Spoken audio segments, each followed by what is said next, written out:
Hello, welcome back again. Welcome to 5th Generation Hobby Shop and hi kay Sir Chris. Muntinlupa, sir, shout out. Now this is your unit, the Wingun 708 revolver, airsoft revolver, 2.5 version. And so the barrel length is 2.5. Wingun brand. Okay, this is made in Taiwan also.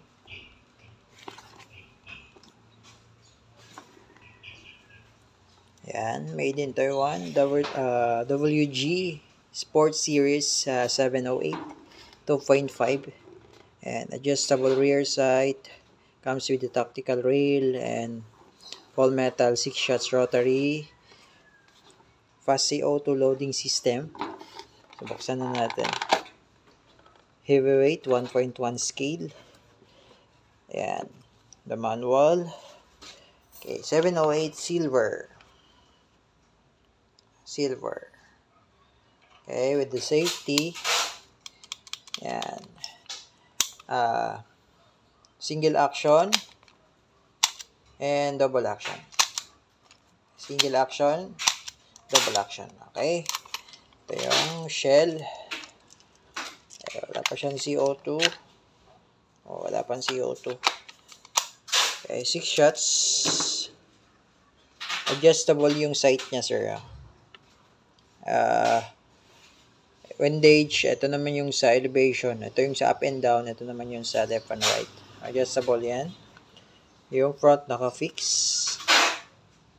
Ayan. Okay. Sir Chris, Muntinlupa. Ayan. Lagyan na natin ng CO2. So, it comes with the railing. Ito yung railing. So, pwede mo siyang paglalagay itong railing pala, a-adjust mo to. So, pag niluwagan mo to, be careful lang kasi may spring yan dito. Para tumalsik maliit na spring. Then, na-adjust mo to, natatanggal to. And then, tsaka mo i-insert yung railing for the scope red dot sight. Mas maganda dito red dot sight ang ilagay mo kasi bas babagay. Kasi short siya eh. Okay, and then, comes with the reloader. And fast reloader. Okay, Allen range. Ayun. And then, load tayo ng BBs. Ayan. So, sa mga nagtatanong na pwede daw balahan ng steel BBs. So, pwede naman.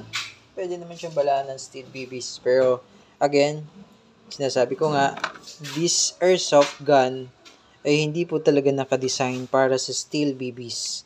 Meron talaga tayong unit na nakadesign for steel BBs like yung SNR 357. Yun talaga nakadesign yun para sa steel BBs. Pero this one, airsoft siya guys. So, ang bala niya is plastic. So, though kaya niya naman yung steel BBs kasi CO2 siya. So, ayun, pwede siya. Okay? Okay, so meron siyang silicone oil na free. Pwede ko lang.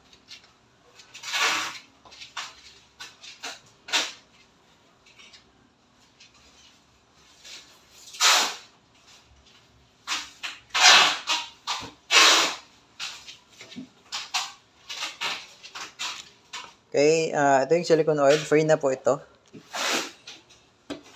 So, nalagyan natin. Yan. So, pag maglalagay kayo, sir, ng CO2, patakan nyo muna to. Itong part na to. Yan. Kasi kailangan laging basa yun. Laging basa yan. Okay? And then, lagyan nyo itong tip. Konti. And, tsaka siya lalagay.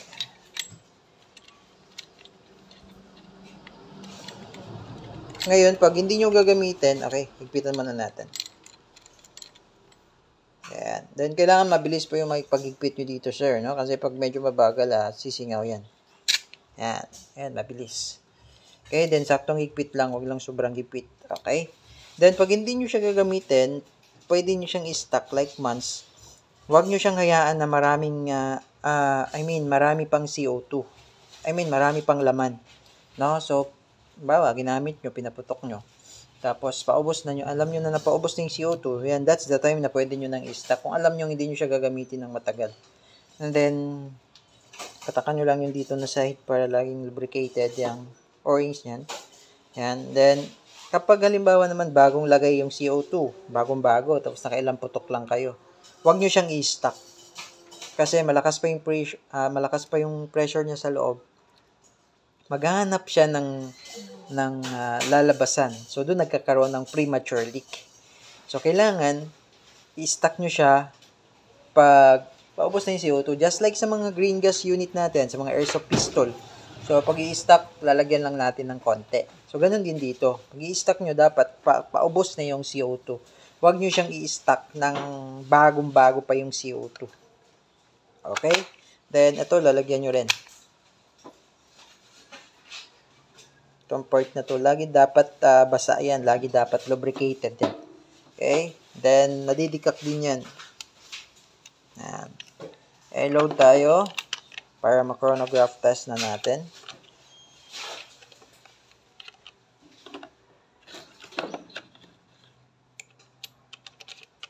Hindi ko lang gagamitin yung fast reloader. Masanay ako dito eh.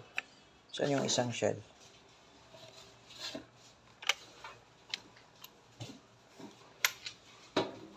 Tago ka pa dyan ha.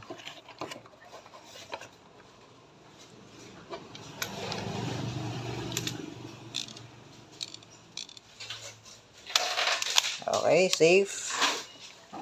Set up ko lang yung chronograph.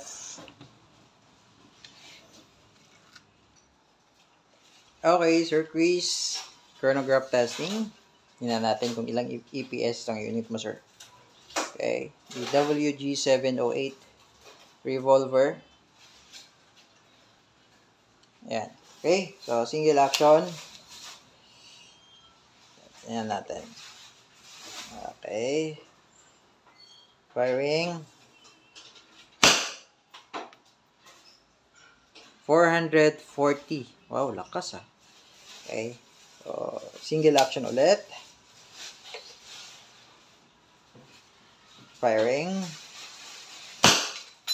Oh. 978. Oh, I think it's an error.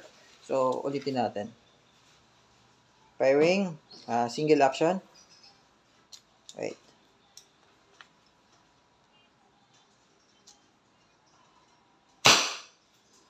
$427. Yan. Okay. 427. Okay. So, nakatatlo na tayo. So, ano naman tayo? Rapid fire test. Okay. Single action. Tingnan natin kung accurate.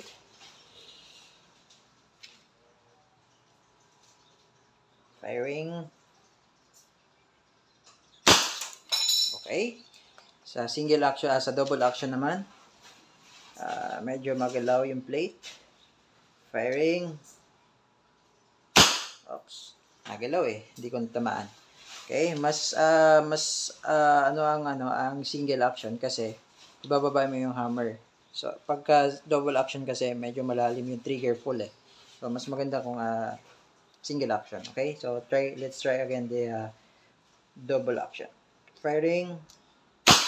Okay. And single action. Hindi, wala na. Naka-anim na pala ako. Ano pa na naman. Okay, so Sir Chris, lakas siya, no? Nasa 427 to 440 EPS. Okay, almost 500 EPS. Okay, so pabagong-bago pa yung CO2, palakas talaga siya. Okay, so katagalan naman pagka medyo mahina na yung CO2, paubos na, mahina na rin siya. Okay, Sir Chris, so, saan si Sir Chris? Sir Chris Muntinlupa. Sir, thank you for choosing 5th Generation Heavy Shop. If you have more questions, just message us sa aming Facebook page, 5th Generation Heavy Shop. Thank you, sir, and have a nice day.